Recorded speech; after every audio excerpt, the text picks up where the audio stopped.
कोई के सिंगार काहे मारो तारू जान तनी छुए दरानी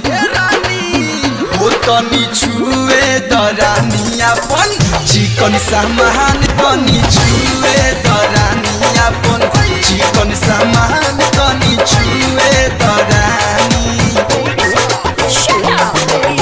बिना रे पाख के तू भरे नूरा नया देखिए के रहब ताहार सुनर दो कहा नया जो देखिए के रहब ताहार सुनर दो कहा नया जो देखिए के रह